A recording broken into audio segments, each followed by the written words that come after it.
Tune in to today's episode. A quack practice or the real deal? You'll find out on morrismedialive.com from 5 p.m. to 6:30 p.m. Call us at 323-293-3375. Peace and blessings.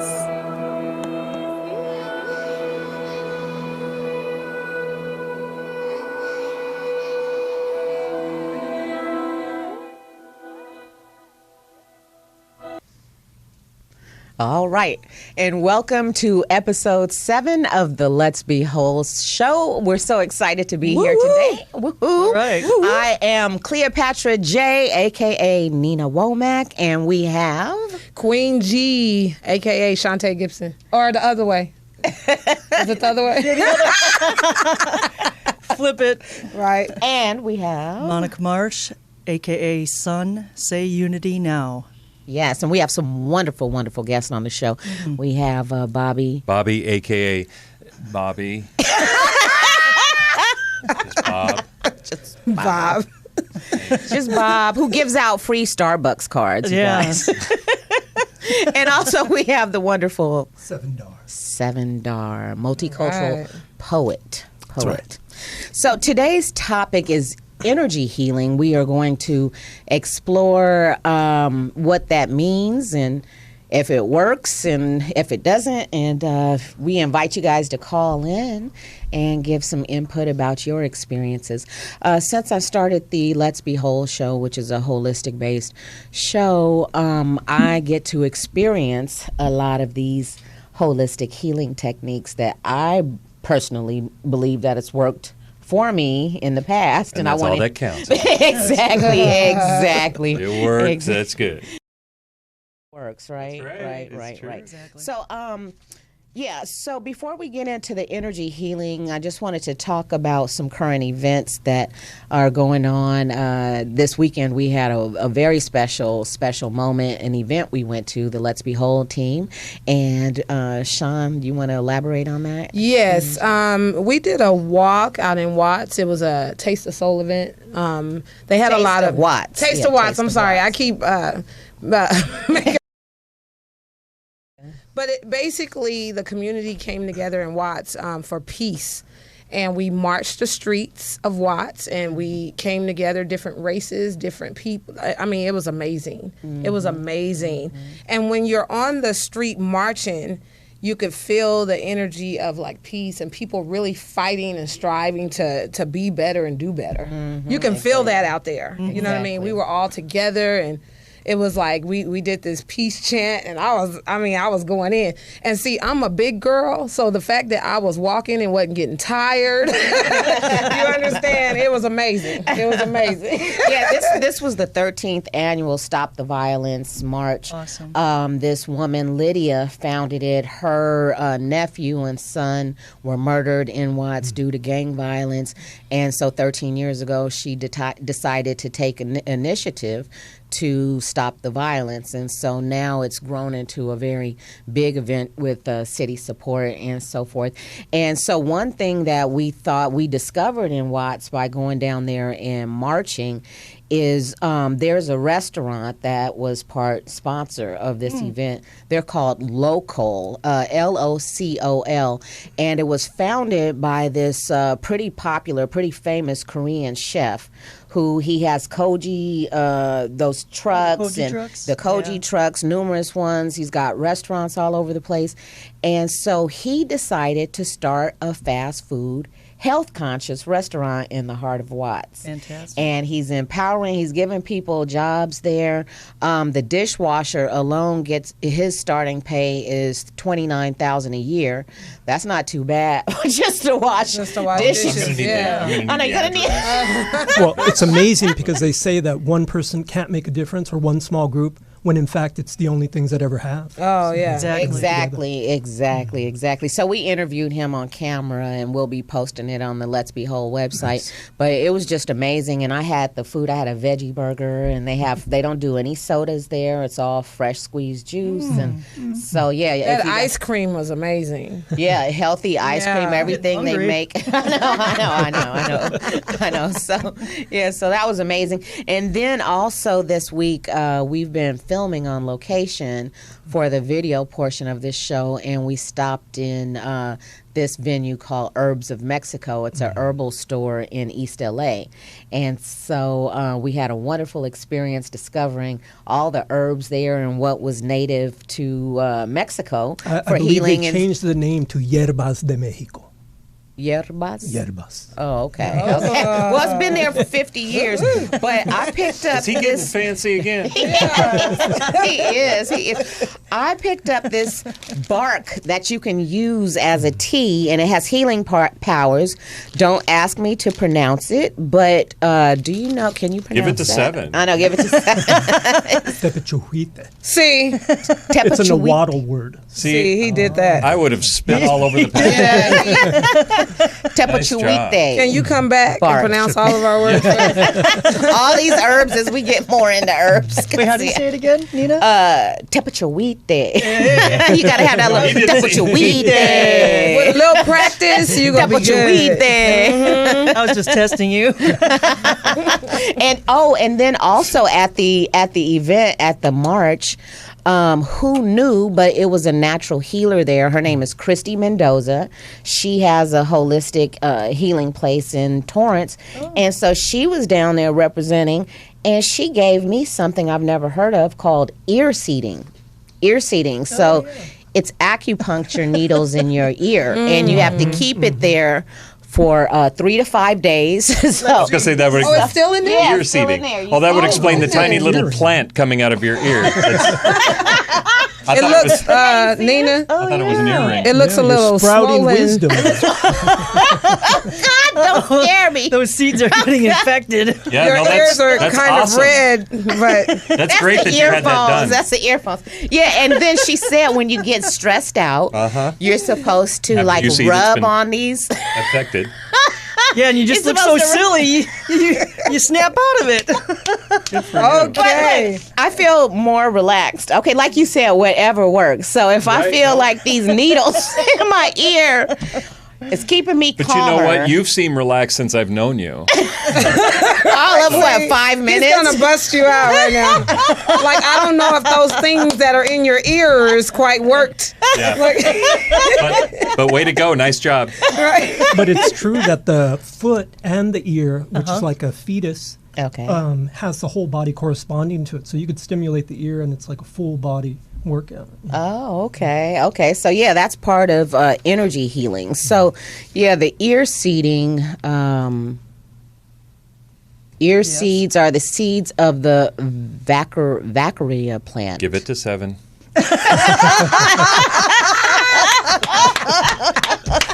Okay, 7. Hilarious. Okay, so this plant is used as an internal herb in Chinese medicine.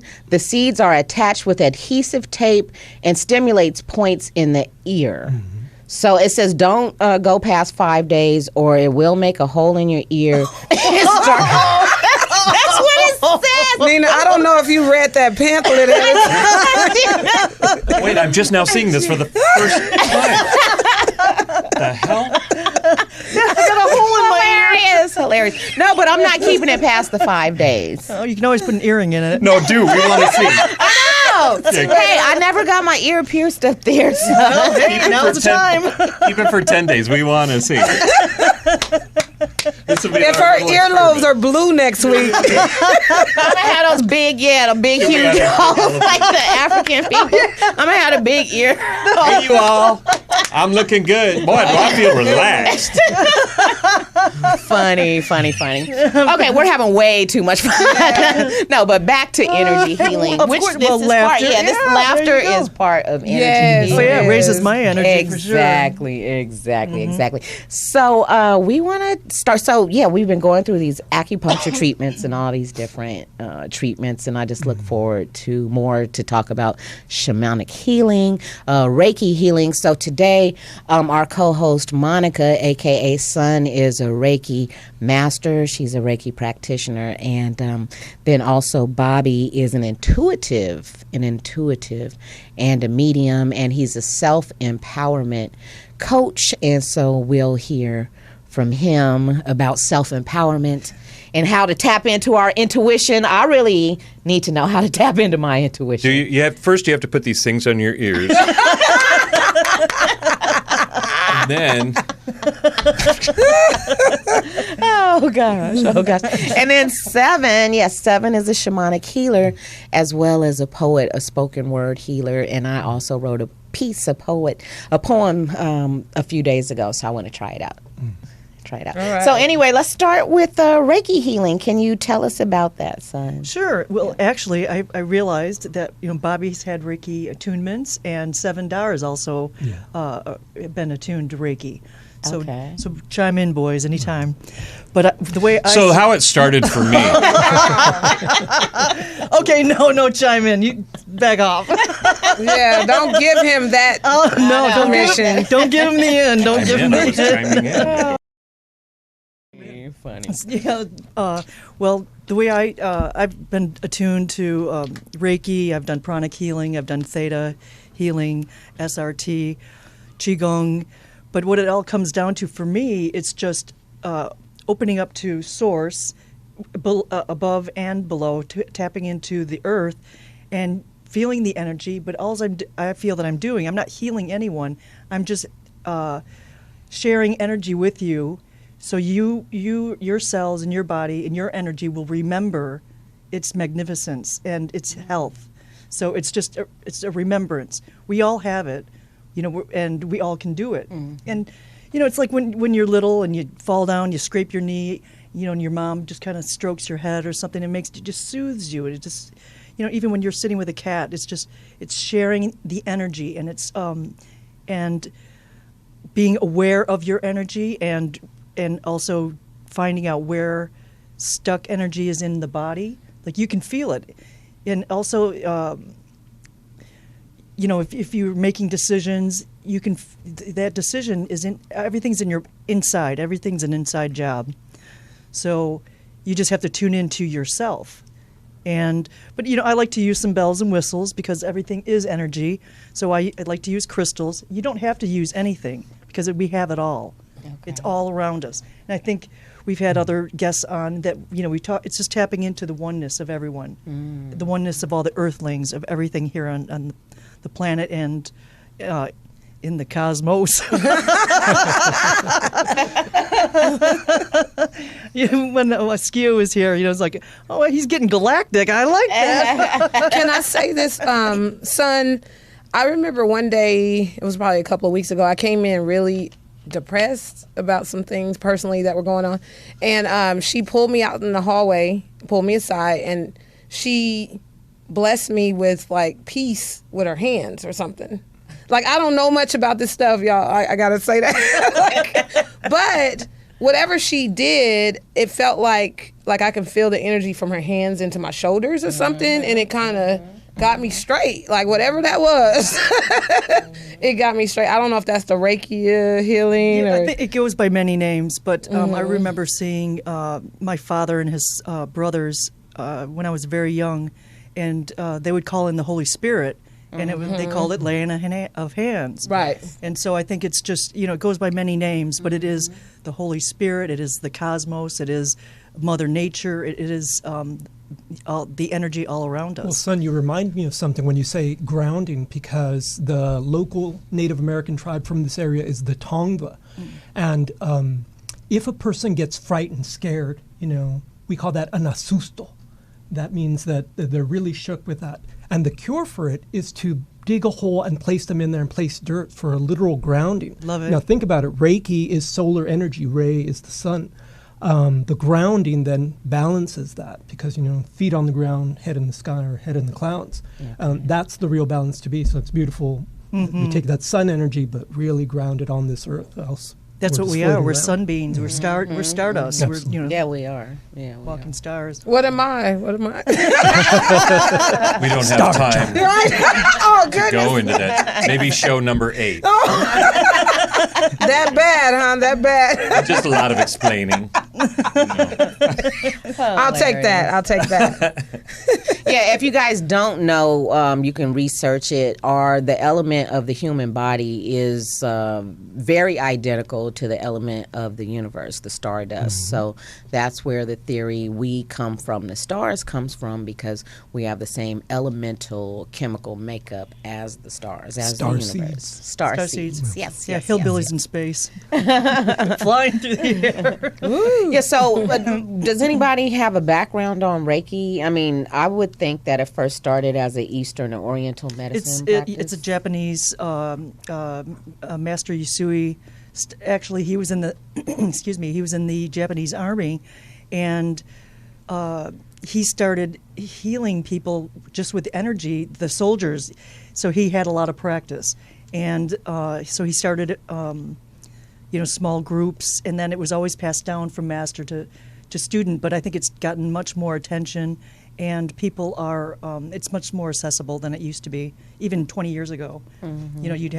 You had to pay a lot of money to be able to be a part of this exclusive healing group, and so now I think the doors are being blown off of a lot of things, and we're able to, heal each other, heal ourselves. And it's very similar, I'm sure, in various religions or spiritual beliefs, but I know along the lines of Christianity, like you said, is the laying on of hands. And I know those pastors, on the TV, they say put your hands on the TV and receive a healing. So, it's similar. That's just electricity, though.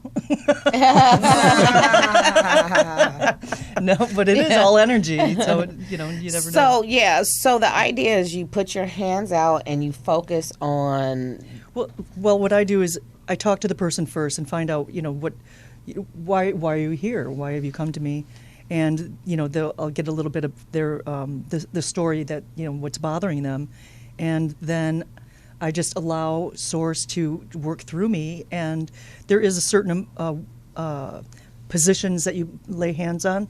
Excuse me, but I just I don't do that anymore. I just let my intuition take me.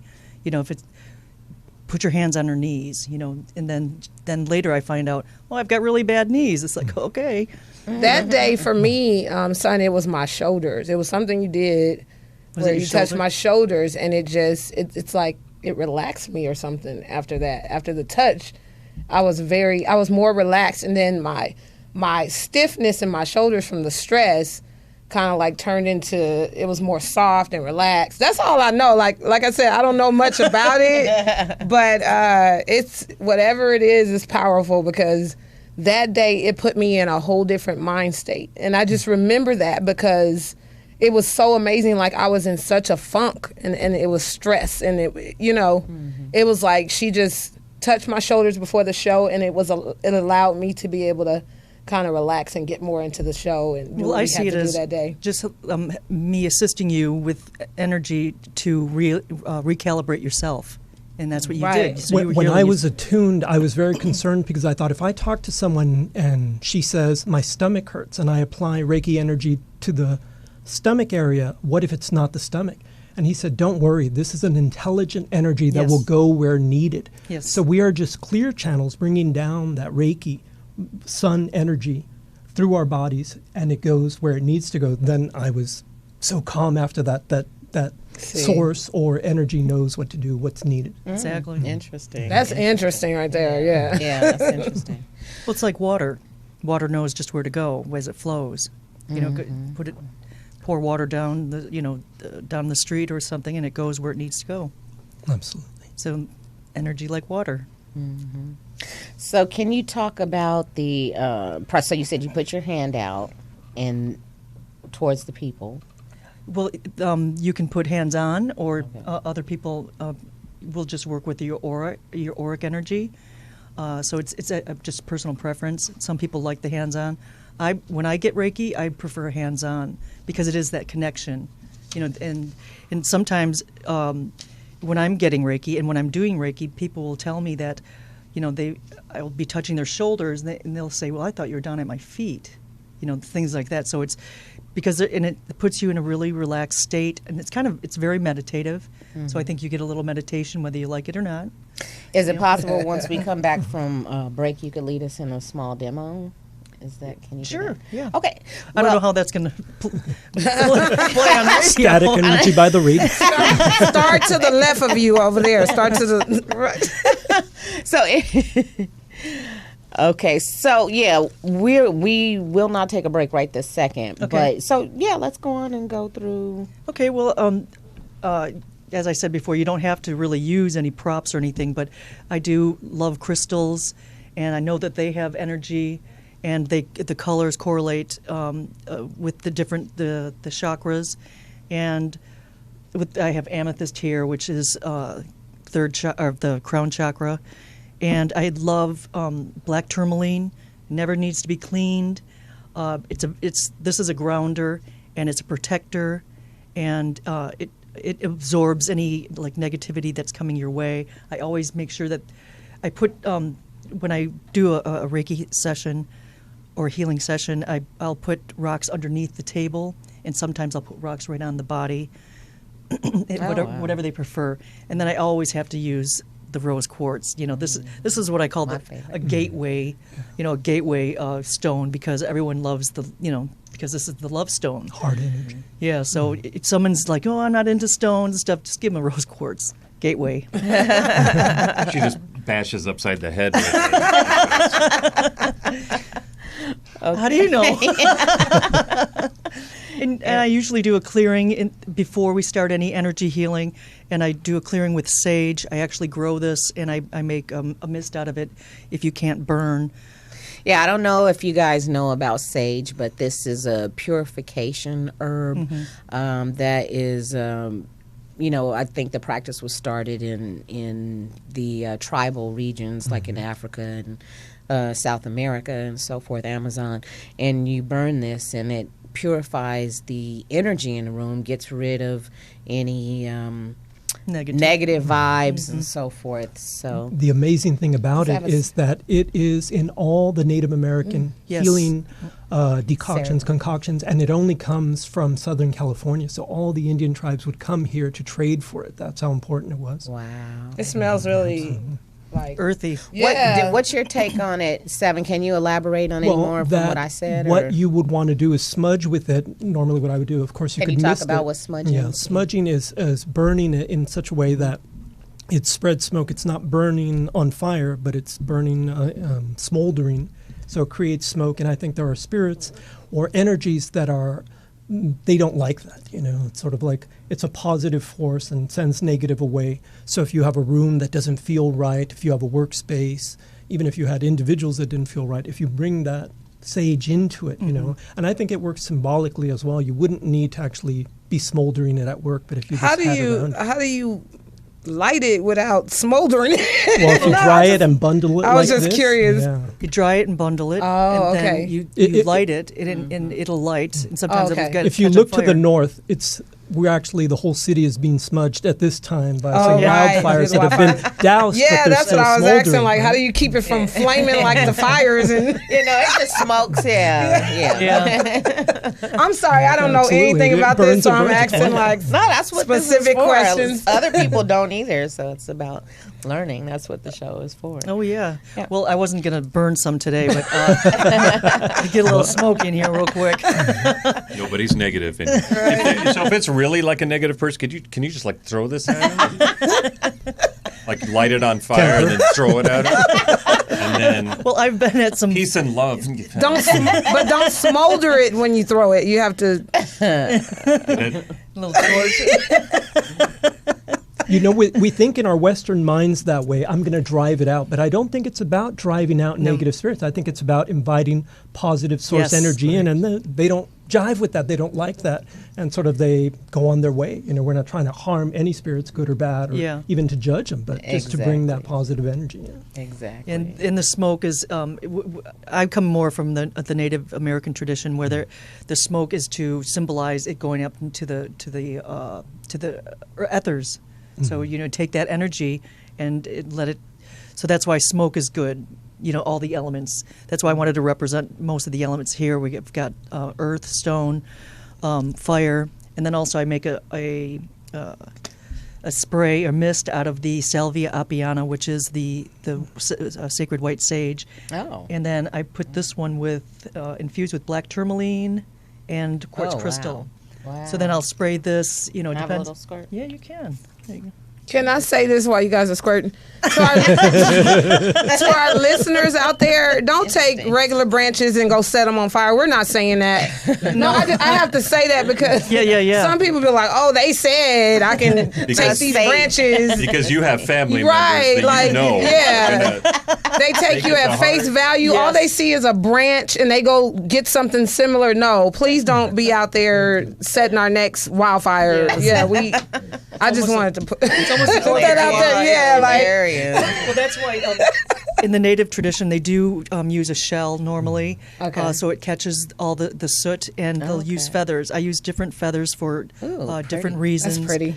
This one's an owl feather for wisdom, and so this is a macaw feather, which is South American, very colorful. Those are beautiful, very loud. So I think it's.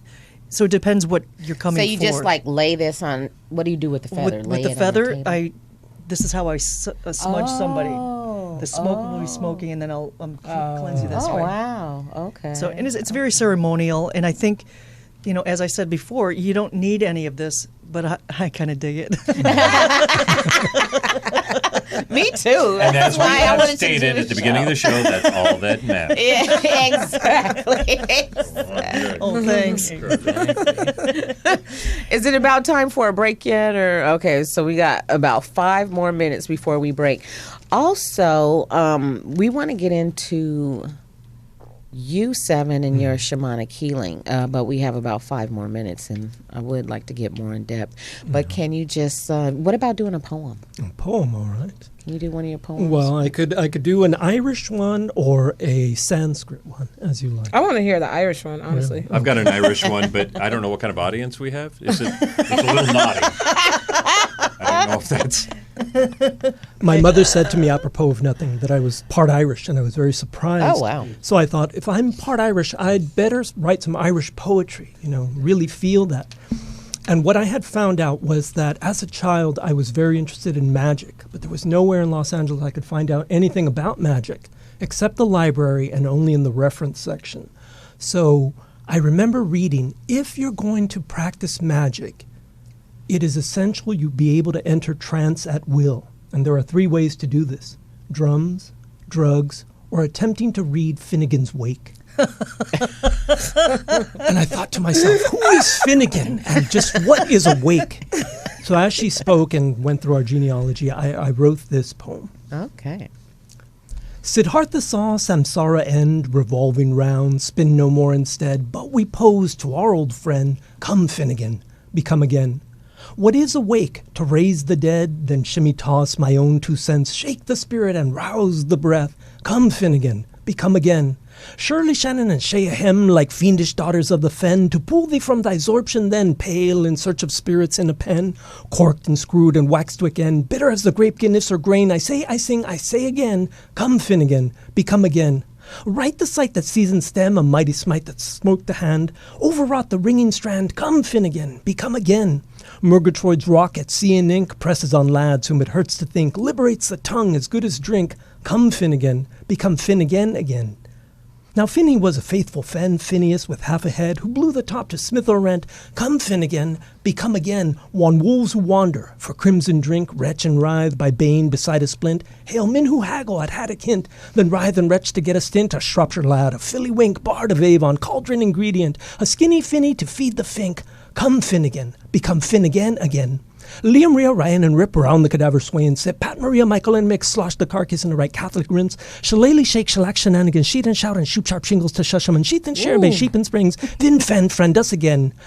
Now why you shushing the bartle and dawdle? To keep you from floating through that tunnel. Pretty friendship tis to rhyme, your friends to life after the time. Wife tis dying, you would be. There are dirgier pipes than poetry. Say for what was breath meditation meant, or why was Bodh built under a tent? Oh, many a peer of India brew, sleeper somas than the muse, and Malta's more than Maracan to sisyphize its way for man.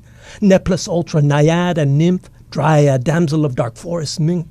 Meadow maiden of mirth and myth, Fin Fen, friend us again, the wee people, the fairy fae, all hint of tube and rose and blue like in. The red six-fingered are Nephilim, come Fen, become Fin again.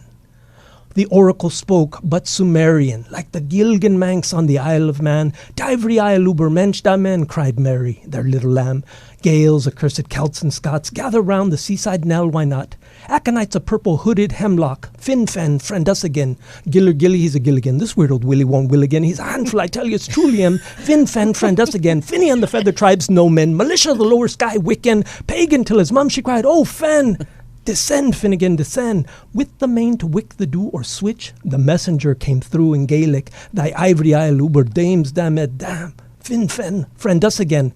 Flanagan, Hannigan, Flanders and Haw, Millicent, Gilligan, Moira and Ma. The crow ascends when it empties its craw. Descend, Finnegan, descend. Hennessy, Tennessee, Tiger and Todd, our sighting grew to a vision of the God.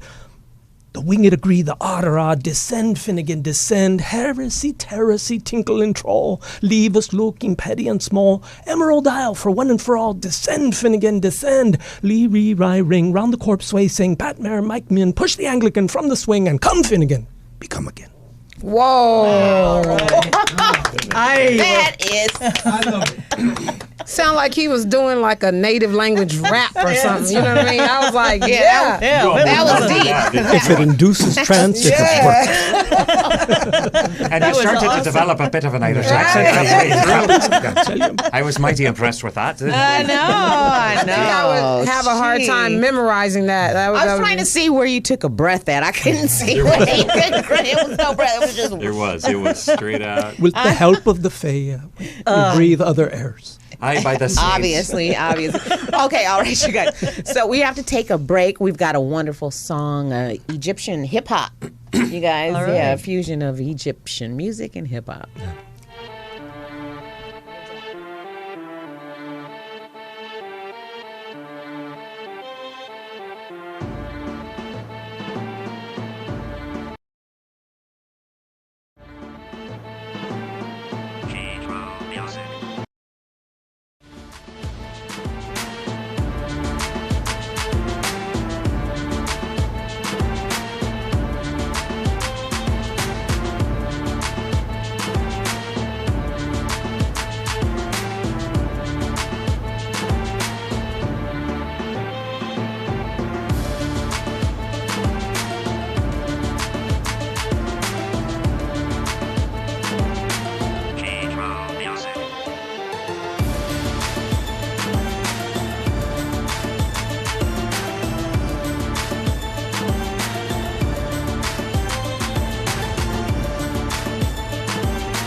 Oh, sorry. All right. So welcome back to the Let's Be Whole show. Today's topic is energy healing. We have intuitive and medium and self-empowerment guru. Oh, Guru. geez, no, stop. Howdy. Bobby. So Bobby, Haribo. it's Marchesso, right? Self-empowerment guru. Okay, so Oh, he has the cell phone the up. cheese. Marchesso. Yeah. Bobby Marchesso. That's right. Bobby, can you tell us about your background? I know you're a fellow actor I am. and a TV host. I'm an actress too. I'm an artist. Nice. You know, so Yeah. tell us. That's what I about do you. mostly nowadays. It's acting and spokesperson and host type Apparently. of stuff. You know what I mean? Like, hey, buy this, and here's why you should. This is awesome, even if it's not. No, it really is. And so I do more of that nowadays. Okay. So I became with some of these titles like intuitive and medium and stuff like that. I've really tried to. That's me. That's Monica. No, I've moved just beyond. Like, I don't have any titles. I'm not a self-empowerment coach. I'm not a medium. You know what I mean? Like, I Anymore. do those things, but I just don't like all the titles and stuff. And I got out of trying to make this a business. When I was in it, it was a business. I had cards, and of course, you're advertising, you're putting on Facebook, and you're doing the feeds, and you're soliciting appointments. And I do a lot of public galleries as well. In fact, I'm getting ready to travel back to South Dakota, and I'll have a gallery. There hopefully will be usually like 100, 150 people, and we do. If you need something to compare it to, it would be like a John Edward or a Teresa Caputo, the big dogs in the game that are playing that. So, and it's just come down to what do the people want to talk about? They have questions about everything. Sometimes it's loved ones who have crossed over, and for me, that used to be the ultimate healing. Getting in touch with somebody who's crossed over so that you can heal. I like John Edward, if you remember who he is. He's just not seen a lot nowadays, it seems. But his premise was connecting people with their loved ones one last time, to heal. And so I really loved that because I was in a situation with my dad where we didn't get to heal. And the time, after 4 years of not seeing him, I learned he had died, and that was it. But there was such an instant peace that came over me, knowing that he had crossed over and that he knew now everything. You know what I mean? And that was before I even got into this stuff. And so it really appealed to me to be able to connect others with their loved ones, because there's so much, especially in suicides, where people are left with questions and why and guilt, and I mean, it's so horrible. And so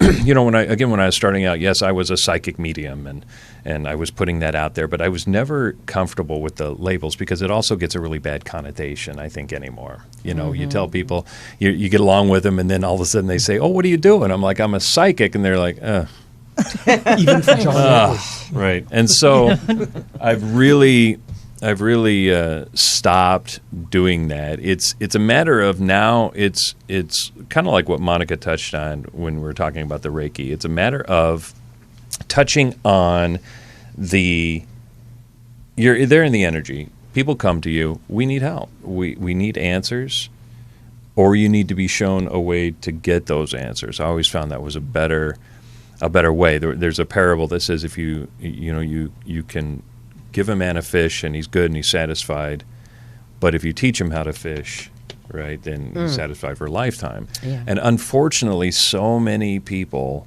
just want you to feed them the fish. They're lazy. And I don't let people get lazy. And so when you come to a gallery or an event, I'm not just their psychic boy dancing around and tuning into your loved ones. Like, I do that, but at the same time, I will guide you to a way. Instead of me just telling you that your father or your mother is here, I will put you in a place or help guide you to a place to where you can feel your mom and dad there. Or to do it without them. You don't need me for this, So it's more of that. And again, with whatever types of questions that people have about their lifetimes and how to you had mentioned depression earlier. There is nothing that I want to say teach about, but when you're tuned into source, it all just kind of comes out. But it's my own life is like a card catalog in a way. So I don't talk about anything that I've not had personal experience of. Even though I'm tuned into source and I will talk about suicides and things like that, it's just from my personal experience what I've seen on the other side. Nobody's going to know until we die. So I'm very opinionated about other people who do this because I can feel where they're doing it from. If you're not doing it from a place of love or source and you're doing it because, look at me, I can tune in, I mean, here's what I can do, that's not it. That's right. And the less, like Monica again was saying, that she shows up and the source comes through her with whatever healing, the less there is of a you involved in healing, the more there is just healing. And so a lot of people who do this aren't interested in that. There's too much of an ego involved of look what I'm doing and I can do this. And I was there too. It's so empowering to go, oh my God, I do this. And it's very ego driven. But if you're learning and expanding like you should be, you realize, and as I said, I thought this was the ultimate healing. It's not. This was a facet. So you're basically saying that you make them come in touch with what their real reality is. We get so clogged over. We live our entire lives with perceptions and things of opinions, and we try to blow the smoke away from that and say, here's what really is going on. Here's Wasn't why. the ancient shamanic way always to bring spirit through so people connect with it? It's not reporting back what you saw. No, It's you hold a directly place, bringing don't it. you? You have to hold a place and people come into that. And that's why you go to these seminars and everybody feels so great, but they're scared when they leave because I can't do this out there. Well, you can. There's no difference. But that's what it is that you have to hold a sacred space, in a sense, for people to get in touch with. And that's what I... And I think what's important to mention for anybody that doubts, people have psychic abilities, as you know, there's been prophets, people that can prophecy and foresee the future. Every time, the way that I look at it, I want to develop that skill more because every time I know for a fact I may think about a person I haven't talked to in a long time, and boom, they'll just call me out of the blue, or we'll connect on Facebook or something. It's just too synchronic for it to just be random, because that happened more than once. That happens to me numerous times. So that, to me, I look are signs that I am intuitive, but I need to develop it more. And I think anybody can do it. I mean, Amazon, $10.95. There's a book. Well, we're all tuned in all the time. Are we right. asleep to it, or are we awake to it? Right. Are we willing very well to awaken said. to it? Very That's the thing. There's a certain group of, sorry to interrupt, there's a group of people, and again, a lot of people, when they say it, it just comes from ego. Oh, everyone has this ability, but I'm the one who is obviously doing it. Everybody has this ability. Not everybody will use it. Not everybody wants to use it. There's still, unfortunately, a big percentage that will call 5 different psychics a week until they hear what they want to hear. Mm-hmm. You know what I mean? And so that's just the reality of it. Anybody can do it, but will you? That's the question. What were you going to say? Sorry. I was going to say that I'm Christian, you guys, and I'm just, I guess, speaking up for the Christian. Get out. Audience. Right? Like, this is totally a conflict of where my religion stands, but I do know that there is a higher power, there is a God. Yes. And I believe, this is only my belief, I have to say that, because this is my opinion only. I've been dealt with in prophetic dreams. Mm-hmm. Like, I believe God has shown me things through prophetic dreams, like the Oklahoma bombing. Mm-hmm. One night, I had a very detailed dream about a building blowing up with children in it. It was really crazy. Like, and I think it was 1 or 2 days later, the incident happened. Mm-hmm. Mm-hmm. And then I've also had flashes of things go past me, of dramatic events in history, while I'm walking. Visual, flashes. Yeah. And it happens too. Like, one time I was walking down the street and a visual flash of a Greyhound bus turned and spun. It was like an accident or something like that. I came back into the house, saw it on the news. Wow. At that very second. So I believe that It's a very powerful tool. For me, I feel like God uses me prophetically in a lot of ways. It's scary sometimes because I want to make sure that I am doing my part to, I guess, pray about these situations that I see in my dreams and make sure that I'm not, See, there's so many different... It's so many, but, and we're all doing the same thing. I think that when you come to understand this energy, it gives you more room to allow others to do and call it whatever they will. So you don't have to go, it's not God. Right. Because it's this. There's no fight there. It's all the same energy. You attach it to God, and you're not the only one. You're right. I've had a lot of people who so desperately want to be in touch with their mom or their dad or their brother, sister, family members, but they're Christian. And there's this huge pressure. Like, oh my God, I can't, I'm not supposed to be doing this. But they have to because they know they've got to heal. And so... And it's a special, I feel like it's a special gift that has been given to you. No, we don't know what to do with it. I believe that you have to develop a close bond and relationship with whoever your God is and speak to him. Well, I think that it's one, I think it's one source, one God, and people, depending on where you're born, the time you're born and stuff, you call the source, this energy, what you want. But the stigma of Christianity that you, like you said, we shy away from prophetic visions, from yoga. We're taught, meditation and so forth is wrong. With Christians, I'm not historically. Yeah, clear. Get me clear on this. There's a lot of restrictions.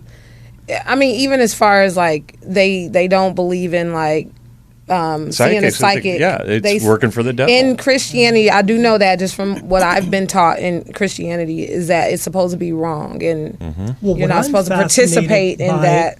Is how many of the religions all say the same thing? They use different language, and people make different assumptions.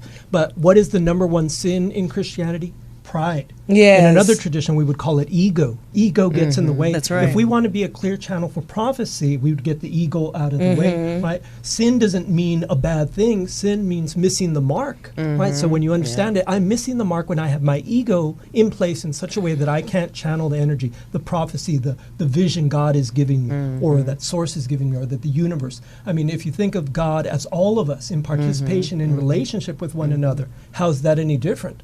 But the language, we hang our connotations and our assumptions about it, and it's like, well, you can't say that, you can't do that, I'm not going to stand. Right. It's just this ridiculous thing. Like we're all here. This is just a small example. They used to tell us when we were coming up as kids in the Christian world that we couldn't wear pants, and I didn't see how that kept you from being saved or any closer to salvation. Like, I'm still living.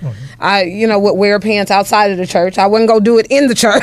And I still love God just as much. I love God just the same. In pants. Cover your head or some of it is kind of like and you have to take into consideration, like if you look at the book of Daniel, he prophesied and so on. I mean, there's so many characters in the Bible that show these gifts. It's not just those few people that their names were mentioned in the Bible. Like, surely with millions and millions of human beings in this earth, other people have had visions or foresight or insight, intuition and so forth. So, and it's not, I just have to say, it's not a gift. It's not. That denotes that somebody came down and blessed me with this. Right. And unfortunately, a lot of people who also want to do this or feel that they're called to do something like this feel that they're not special enough, because you have to be special in order to do this. I have been through the worst, most negative, most depressing times in my entire life. I've had doctor's diagnoses that I carry with me, in a sense. In other words, those were labels were put on me. I don't hang on to it and say I'm this, but meaning that if you want to get in touch with the closest relationship I've had to develop in order to do this was with myself.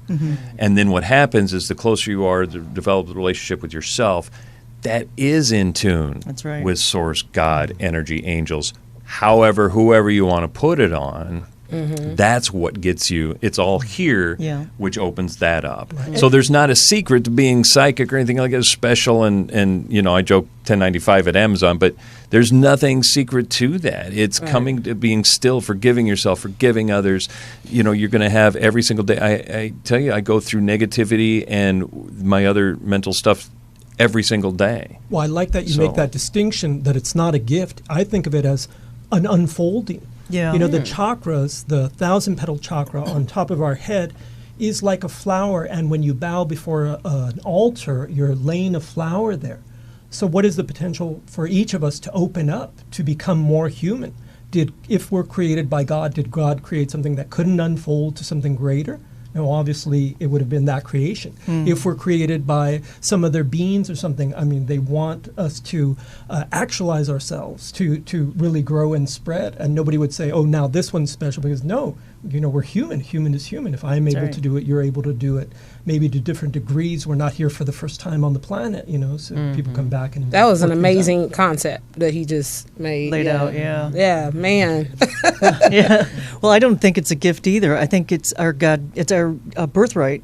That's as we are as human beings. I tend to agree, but then something inside me disagrees too, because what comes to mind is that biblical scripture about all of us having different one is a hand, one is a foot, one is an arm, and we all come together.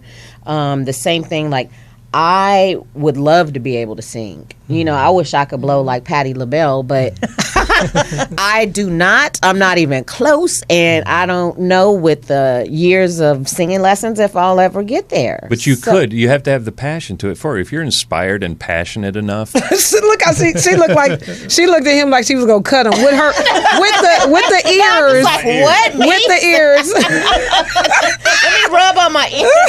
Come here. So I won't cut you.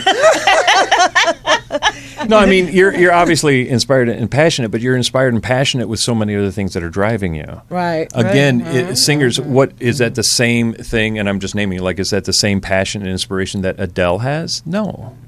And again, if you took lessons and learned how to do it, and that was your passion, you did it, you could. But that's just not your inspiration. No. No, we know what your I inspiration got is. what he's saying. Yeah. Well, growing up, Filmmaking. listening to That's so right. many different types of music, I would listen to stuff that was not popular, and I loved it. And I thought, this person was put on to do this kind of music. If you're thinking, I got to be like Patti LaBelle, I got to be like Adele, then you're saying, well, I can't sing. You limit geez, yourself, Compare you're yourself to saying. everybody Yeah. singing, and you would see that you're already a magnificent voice. Well, you're going outside of So you're yourself. saying the heart opening. Now, I'm a chakra. singer too, and I'm not great. But there is a rest home that I sing at that specializes. No, I'm serious. See, everything's a joke. I joke too much, and now when I'm being serious, they're like, "Oh."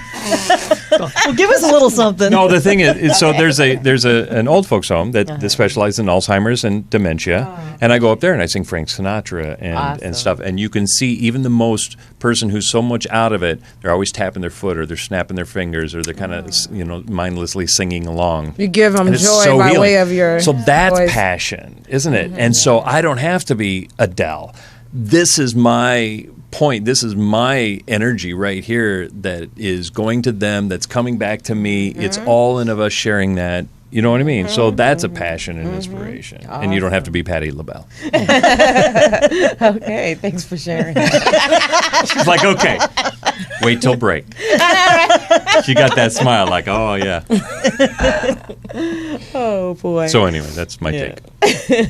So back to shamanic, to energy healing. Let's talk about what shamanic healing is. Shamanism. Well, in the olden days, the poet was the bringer of stories, the rememberer of stories. So it was sort of the cultural repository. And to be a shaman was to bring back those ancestors, because we are not just alive ourselves, but we are all that history. And if we could bring it forward into the now and all be aware of that. So the poet was the historian and was the musician, usually, with some kind of dulcimer. And was the rememberer of stories and the speaker of stories. So in order to remember it, there are certain mnemonic devices or mantras really means mental instruments. So the ancient rishis, the seers, the Sanskrit, the writers of the Vedas were very much into remembering these stories and recounting those stories to bring them up, usually during ceremony or what we think of as religious activity. But in the past, there was no religion. That was daily life in Egypt. People didn't say, I'm going to go over to the temple and stand by the pyramid and do something. No, that you were passing by there all the time. That was life. So I think of the poet today not being somebody who egotistically says, I want to talk about my pain in high school, this happened, right? I think it's about bringing through that common language or that musicality. To me, poetry is music. Yep. I began as a musician, and I kind of think of myself as doing the music all with my mouth now in some ways, because it attracts the attention and it makes it memorable. And so what is a shaman doing but bringing healing? They're really only uncovering what's there, right? Our natural state is healthy. Our natural state is vibrational. A chakra is a wheel, not because it is round, but because it is spinning. All our chakras are spinning, one in one direction, the other in a counterclockwise direction. And when they're alive and spinning and open in our hands, we think we have 7 chakras. We have many more than that. A nexus of energy. We're vibrant. We're alive. We're in tune.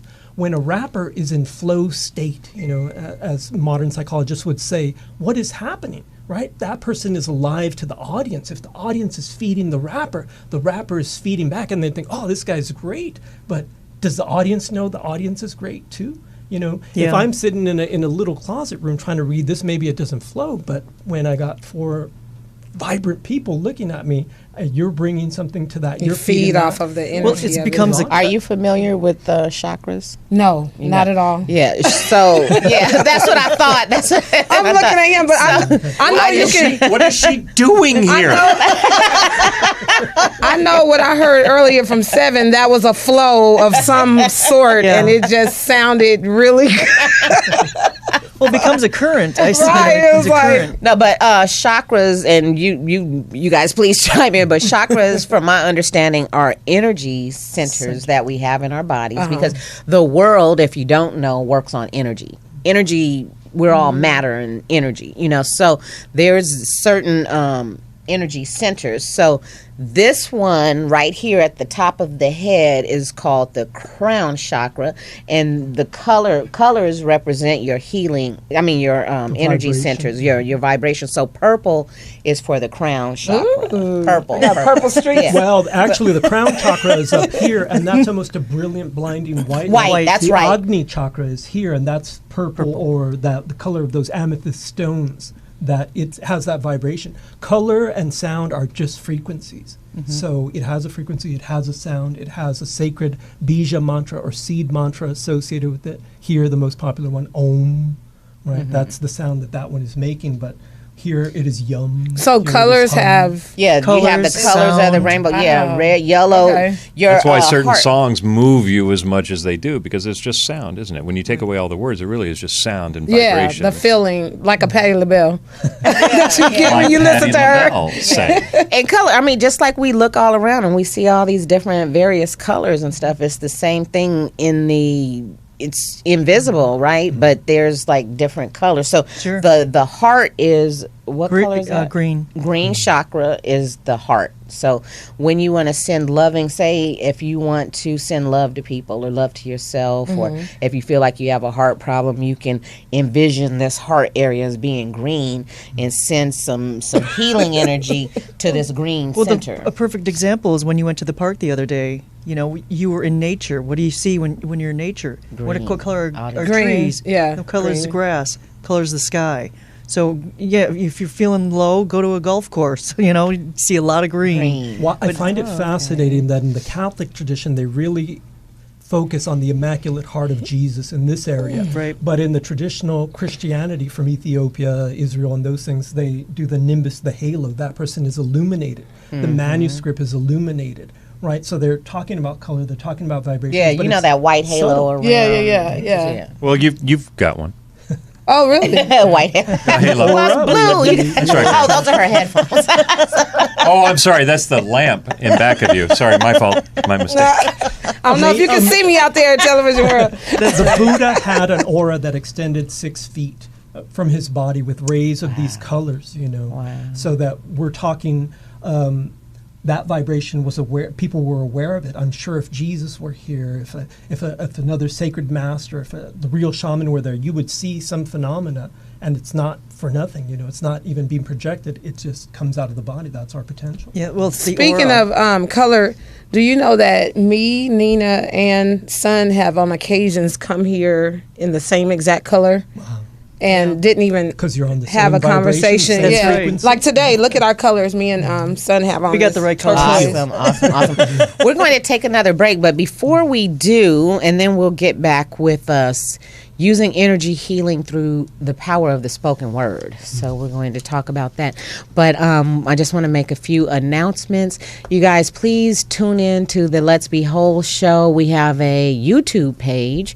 You can type in Let's Be Whole and subscribe there. We also have a Facebook page. That's facebook.com/Let's Be Whole. I'd like to thank some people that made this all possible. I want to give a shout out to Miriam Jacobs, also Mustafa Kadra, Stan Peters. Any shout outs you guys want to give out? Family members out there? Oh yeah, all my family. My the mom. human family. You guys, prayers for my mom right now. Prayers Okay. for healing for her. Yeah. My daughter Inez Sage. My puppy Abby. I love you, Daddy loves you. Daddy loves you. Okay. So we're going to come back and talk more about energy healing, but now for a quick break.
Show. Well, of course it does. Wow, that was very, very relaxing. Welcome back to the Let's Be Whole show. Our topic today is energy healing. My name is Cleopatra J, aka Nina Womack, and we have Queen G Sun, say unity now. With guests Bob.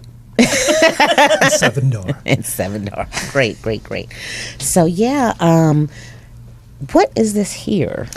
This is a crystal bowl that it was gifted to me by two dear friends, Janet Waldron and Katie McDonald, because I've always talk about vibration and how everything is vibration, color is vibration, the way we talk, our mouth, what comes out of our mouth is a vibration. Mm-hmm. So watch what we say. But so they gifted this bowl to me, but it is the F. F on the scale, which resonates to the heart chakra.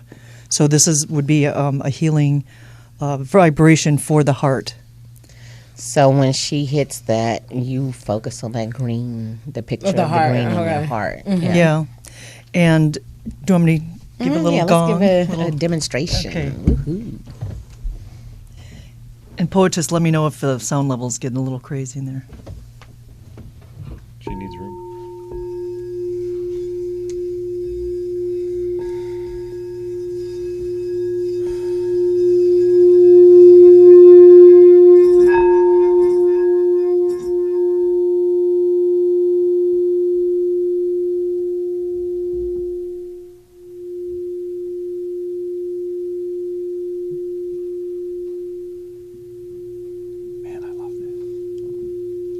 Love that because it changes you instantly. Can you feel instantly how it just focuses? Yeah.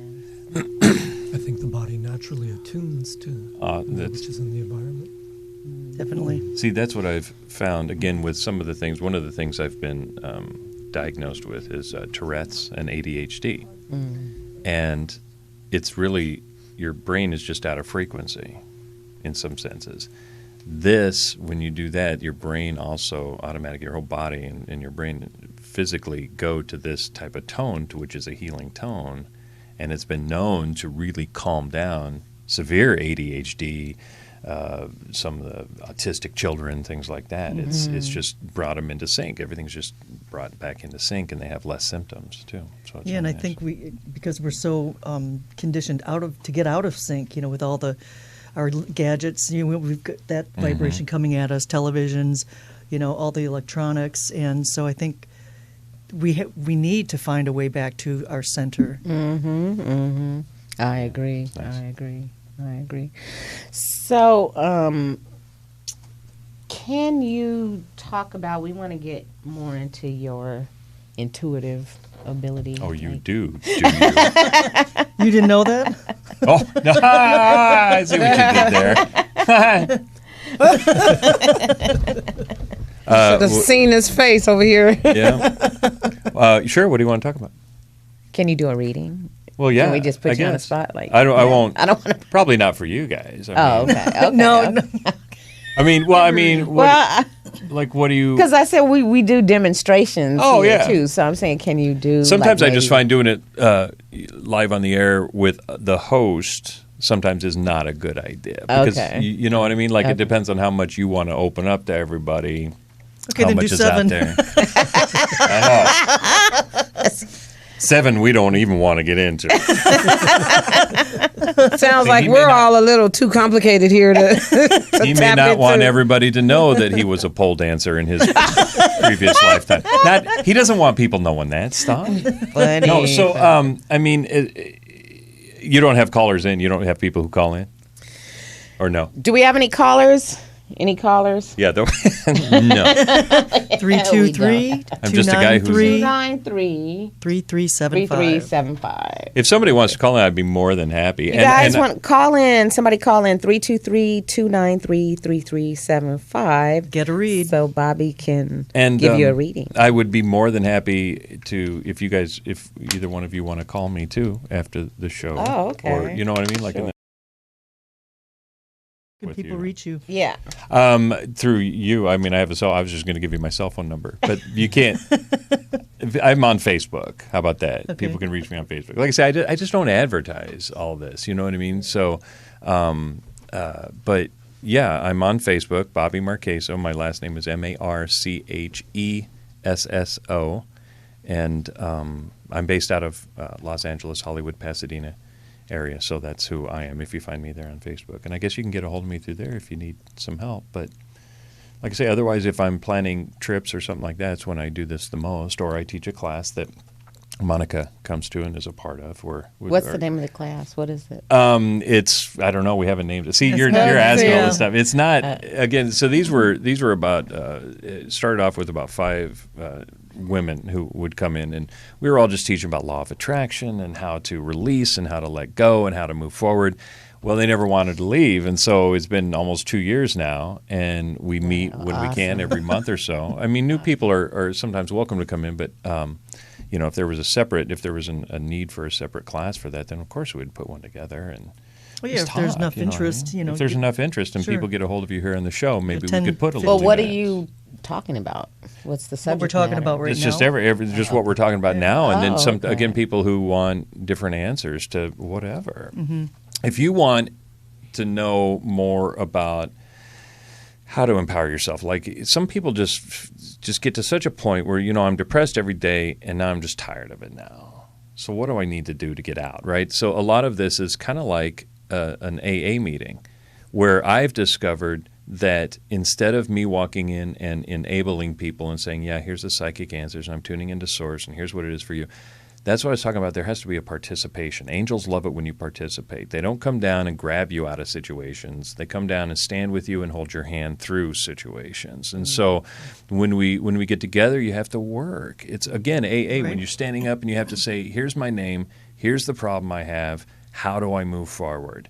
That's where we can work together. If you're lazy about it and say, I just want you to give me answers. Is my boyfriend going to call me next week? Is, you know, one guy asked me, he's going on vacation. Is it a good idea? Is he going to be happy? Is he going to be safe? You know, I don't answer questions like that anymore. You know, I used to when I started out because you're tuned in, but I get so tired of those questions. I don't know. Go now. This is a question for the 1-800-Psychics. Go. They'll tell you whatever you want to know. Charge you however much money. Don't ask me crap like that. Yeah. If you want to work, let's work. But don't ask me shit if your boyfriend's going to call you next week. Stop that. In my pole vaulting past, which involved dancing, I knew it. I wondered if I wasn't I'm reaching amazing. for the stars. You know, and I'm wondering if would that be an appropriate question to ask a psychic? Ask me again. Ask it again. In my pole vaulting past, which involved dancing, was I reaching for the stars? It's, you know what, you can break that down. It's very poetic, and you could look at it not necessarily reaching for the stars, but you're always rising above. You're always getting past situations. You were meant for something more, and so you were getting above some of the negativity that lied below, and so you were always doing it. But eventually, and this is the part that was always difficult for you, is the fact that you would get up there, but then you always came back down into this human form. It's like, damn it. Have you ever had one of those really great dreams or where you're so relaxed and all of a sudden you just come back in your body and you're so heavy and you're so groggy and out of it? Same type of thing. So pole vaulting, you'd always go up, and that's the part that you love the most. But coming back down and then all of a sudden you have to walk this earth again, oh, man, I hate that. You know what I mean? And so that was the difficulty for you that you needed to get past. I know what goes up must come down, so now I have to learn how to live with and deal with being down. Being back down. I can go up anytime, but being back down. As a child, I was very frustrated by the fact that I vividly flew in my dreams and couldn't in real life, but I was sure that I could, so I'd run in the backyard and try to launch off. What am I not getting? As his parents are freaking out. I used to do that. I used to jump out of the jungle gym. Come down from the roof, honey. Okay.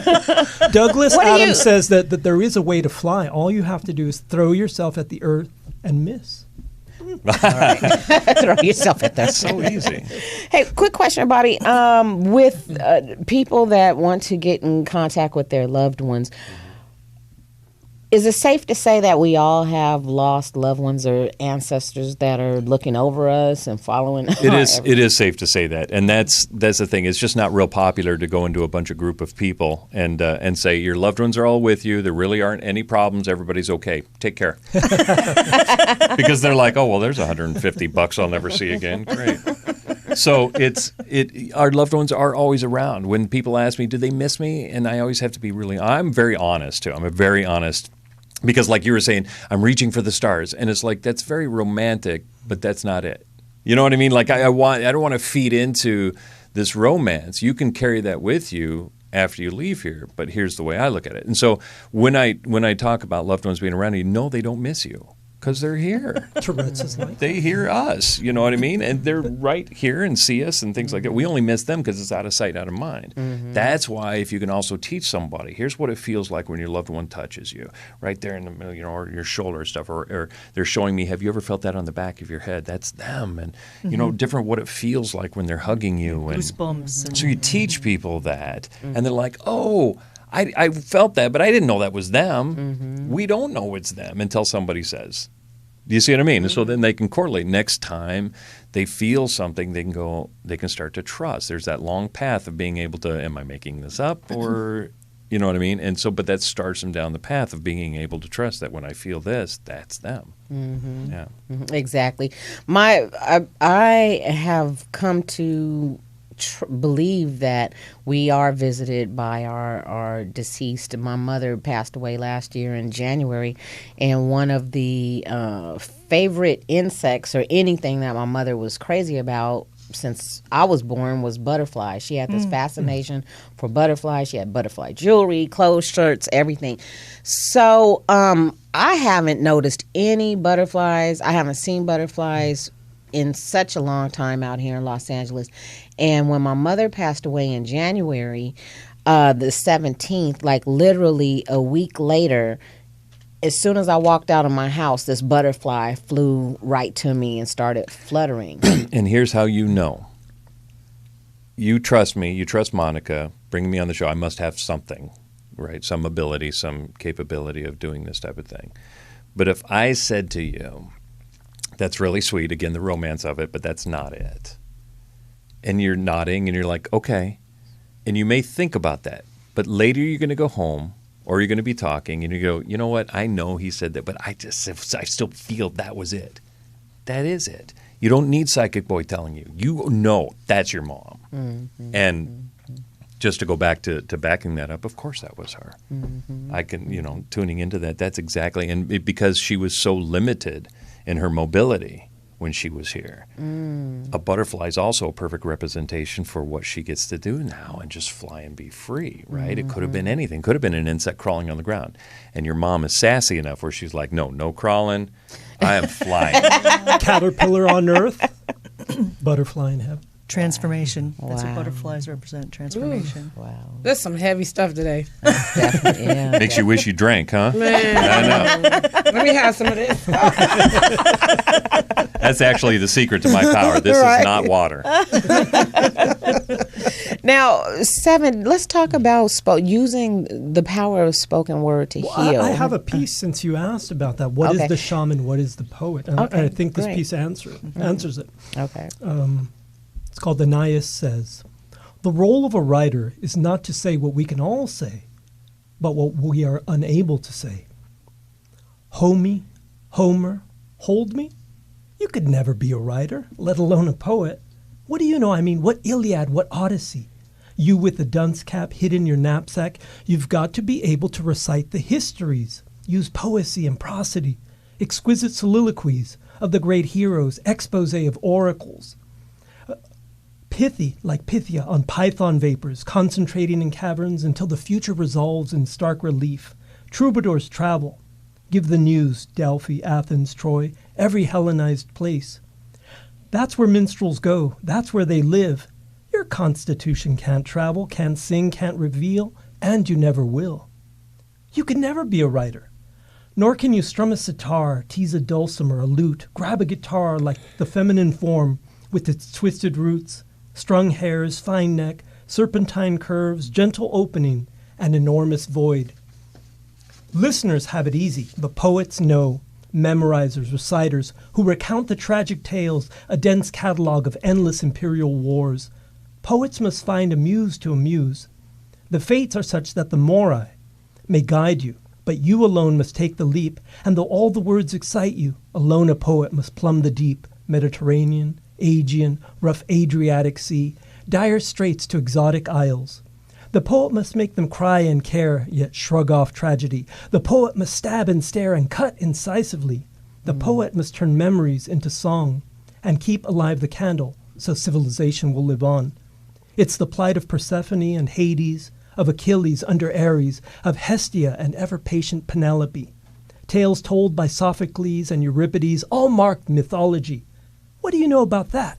You could never be a writer. Wow. Wow. Awesome. People say to me, oh, you're a poet at a workshop. I want to write like you. And I'm like, why don't you write like you? Because I can't do that. Exactly. Right? Yeah. And it's a matter of somebody told me you could never be a writer. It would be as if I said to someone, Patti LaBelle maybe, you could never be a singer. I mean, until that but until that potential is expressed, how can someone say? And fashions come and go, right? I could not have been a painter in the pre-Raphaelite times, but in the modernist times, suddenly I'm a great painter. Jackson right? Pollock. Right? Yeah, you're an amazing wordsmith. Yes. I'd like to share a piece with you guys, if I may. I have used journal writing and writing poetry as part of my healing process. I've got tons and tons of notebooks over the years, mostly with a lot of junk. I wrote a lot of garbage, inner garbage out, got it out. And then as I continued to heal on my journey, then I saw my writings become more and more beautiful and perfume. They say every person has one great poem in them and 10,000 junky ones. So you got to go through exactly. that. You got to get all that stuff out. So anyway, in our solitude, or at least from my experience in my solitude, that is where my muse will take over and I'm inspired to write. Mostly we're busy with our lives and I'm doing so much, producing this, or I'm acting in this project, or I'm an event coordinator too. So I'm just always busy, and I don't take time for myself really to just rejuvenate and get in contact with my inner muse. So I finally went to the park the other day and sat underneath a tree in quiet, and this is what came out of it. Oasis. This is what came out. Okay. So yeah, this has to do with my past pain and where I'm at now. It's called Who Can Break Me? Who can break me? Who can break me when I've been broken into pieces like Humpty Dumpty, shattered and splintered into fragile fragments of ego, formulated, stimulated, and emulated by generations of ancestors programmed in my DNA? Also broken from the devastation of forced migration into this American nation, this forced castration and molestation. So who can break me? Who can break me when I've ripped my own self to shreds, fingers bloodied from paper-cut wounds, my mind flipping on the same old tunes, haunting voices in chorus of what I can't do, a life of doom. Oh no, hide. The camera is zoomed in. Side to my every flaw. Images projected, underdeveloped, perceived in my mind's eye as negative exposure, but like the phoenix rising from ashes, the wounds in my wings now have closure. So please tell me, who can break me? Who can break me when I've already regenerated and repaired like a science fiction humanoid robot, like Superwoman, like Batgirl, or a goddess, like the Energizer Bunny that keeps going and going and going, like the olive shoot that keeps growing and growing and growing, limbs stronger, mind wiser, standing taller, and now, like the rock beats the scissors, I come out shining. Tell bright, it, sister. bright Angela. like a diamond, refined by the fire as I become whole. That's it, you guys. That's what came out. Wow, amazing. Yeah. Maybe you should hang out in the park more often. I know. But is it the words or the energy that you brought to the sounds? Well, Everybody shut up, didn't they? I'd say both. that was like a trick. I know. That's what I was about to say. See, I would say, words only point, right? But what happened was you just took, and especially in reading that, what you did was you're just sharing that inner energy of brokenness, and then passing that brokenness and the healing that you've gone through, and that's what you're expressing. The words you can listen to, but we were listening to inside of you, right? And that's what makes It's it great. almost like the words jumped off the page and you could visibly feel what you were feeling when you were writing it. That's what I picked up. Well, it's interesting that you talk about words because that really provokes me. I do Sanskrit things to get to the sound. because I'm usually caught up in English with the meaning of the words, so that when you can combine them, and that was fantastic, that we lose sight of how you're saying it, but the message is coming through loud and clear. And you could have spoken any language, or you could have just went blah, blah, blah throughout the whole thing, but we still would have heard what you were trying to say. The feeling. Interesting. It's the feeling. Interesting. Do we have time for one more? The Seven Dhar, the one he was talking about. Sure. Yeah. It's powerful. I'm foolish, vulgar, sinister, and foolish. How so? When I read, I declaim the verse. In class with classic poetry, it would aggrieve me no end, as other readers mumbled through, missing the rhyme. When it came to me, I would punch the lines, accent, and emphasize. And my teacher would say, you don't need to do that. We can see the lines. The rhyming is incidental. Are you out of my mind? Sound, of course, is not the whole point, but the half of it, the better half. Sound and sense, rhyme and reason. Sound triggers magic. Even if only we're merely being prosaic, reciting is rhyming pulled from the memory of musicians, wanderers, shamans, seers. Take Vedic rishis, for example. When I write rhyme. Writing rhyme is right. All the better to remember through time. All the better to recite. Rhyming is a lot like hitting a bell. Now, there are two ways to hit a bell. One is to hit it. The other is to invite it. Invite it to produce its sound. Invoke its diverse mysteries, alliteration, consonants, assonance, sibilance, onomatopoeia. To use the many magical tools, the literary devices, the mantras or thought instruments. To recite means to rhyme, to punch those lines. Other music happens in between. In the background, the bell is ringing all by itself, by invitation, of course. I tend to pop my peas. Oh, Eliza, will you never learn? What of Pickering? Because allocution is everything, Professor Henry Higgins taught me to enunciate, to pronounce and project the world's greatest language from which all others in popular usage derive. No, not Spanish, second best. No, not Gaelic. Would that it were so. No, not English, pure doggerel, but Sanskrit. Brahmanandam Paramasukadam Kevalam Gyanam Murthim Dwandwatitam Gagna Sadrisham Tatwam Asyadi Laksham Mekam Nityam Vimlamachalam Sarvari Sakshi Bhutam Bhavatitam Triguna Rahitam Sadgurum Tam Namami Sati Sambojangako Kasapa Maya Sama Dakita Bhavita Bahuli Gata Binaya Sambodaya Nibanaya Sambatati Bhavato Saba Mangalam Rakanto Brahma Devata Saba Mara Buddha Nubhavena Sarasoti Bhavantote Soti Hontu Nirantaram Hotu Saba Sumangalam Akasata Chabumata Devanaga Mahirika Punyanta Manamotiba Chiram Rakanto Lokasasanam Akasata Sajbumata Devanaga Mahidika Punyanta Manamotiba Chiram Rakanto Gate Gate Paragate Gate Gate Paragate Gate Gate Paragate Parasamgate Bodhi Swaha, and so on. To recite is to produce and invite magic, because what is magic but the casting of spells? And what are spells but magical sounds carrying magical meanings? There is that ancient Indus Valley civilization magic prevalent in India and Tibet called mantram, where the Sanskrit rolls off the tongue, hangs in the air, resonates like a gong. Brahmanandam Parama Sukadam Kevalam Gyana Murtim Dwandwatitam Gagana Sadrisham Tatwamasya Dilaksham, and so on. Interesting. Wow. Interesting. Now, what did that mean? What were you saying? Well, one portion of it was the 7 factors of enlightenment being recited. But the initial part was praise to the highest. Brahma is often mistaken as God's name, but God, even in the Bible, has many names. And Brahma just means supreme. So what is the ultimate? What is source? What are we all connected to? Or what is that highest connection we all have? I mean, we could connect at a sporting event, or we could connect at a spiritual event. So when we aspire towards the highest, that is really calling that in, calling that down, grounding it in the reality of our earthly existence. It's one thing to be spiritual and to be floating in the clouds while we dream and then return to this life, but it's really about bringing that back. Mm-hmm. You don't jump off the boat and swim to touch the anchor. You go bring that anchor to the boat, to anchor yourself to the shore or to another ship, right? If I'm pulling myself to something, whatever my highest ideal is, then this is sort of in praise of that, Hail to Brahma or hymn to Brahma. Awesome. Thank you. Beautiful. Well, this has been such an enlightening show. On that note, I do want to, I want us to play Spoken Word Healing by our shaman, Aliba.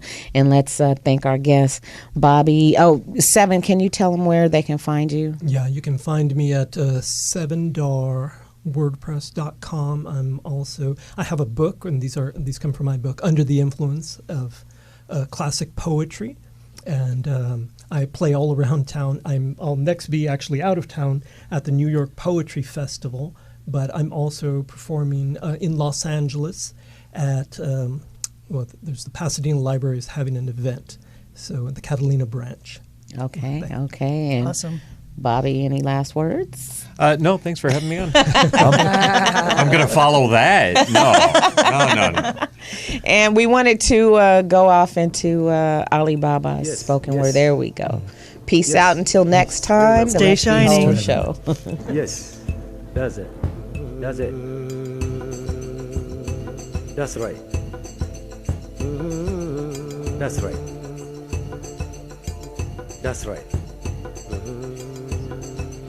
Yes. This is my spoken healing for all of us.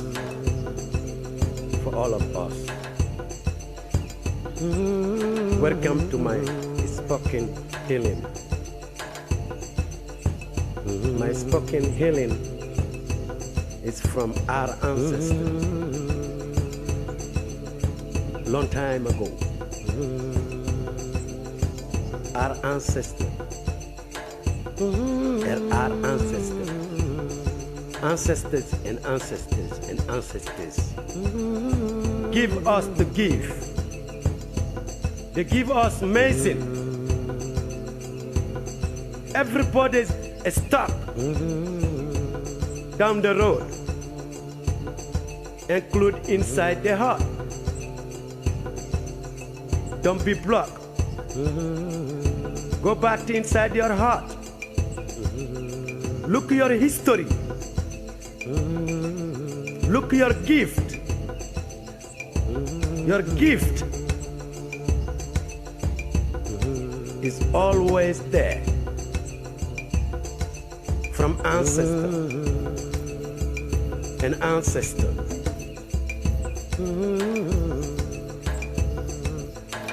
All of them come from one. One come from zero. Zero come to be sound and letters. The zero circle. Zero is the circle. The circle is again God. Look yourself inside your heart. Forever what you think you lost, you don't have it.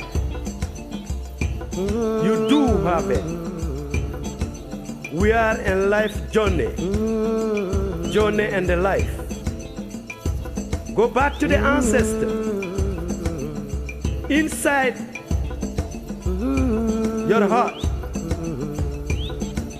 is ancestor and ancestor and ancestor and ancestor following you round and round and round every ways, in any kind of ways, just for us. Go back to your heart. Talk to mothers, your mama. Talk to fathers, your daddy. Talk to grandmothers, your grandmother. Talk to grandfathers, your grandfather. They knows everything.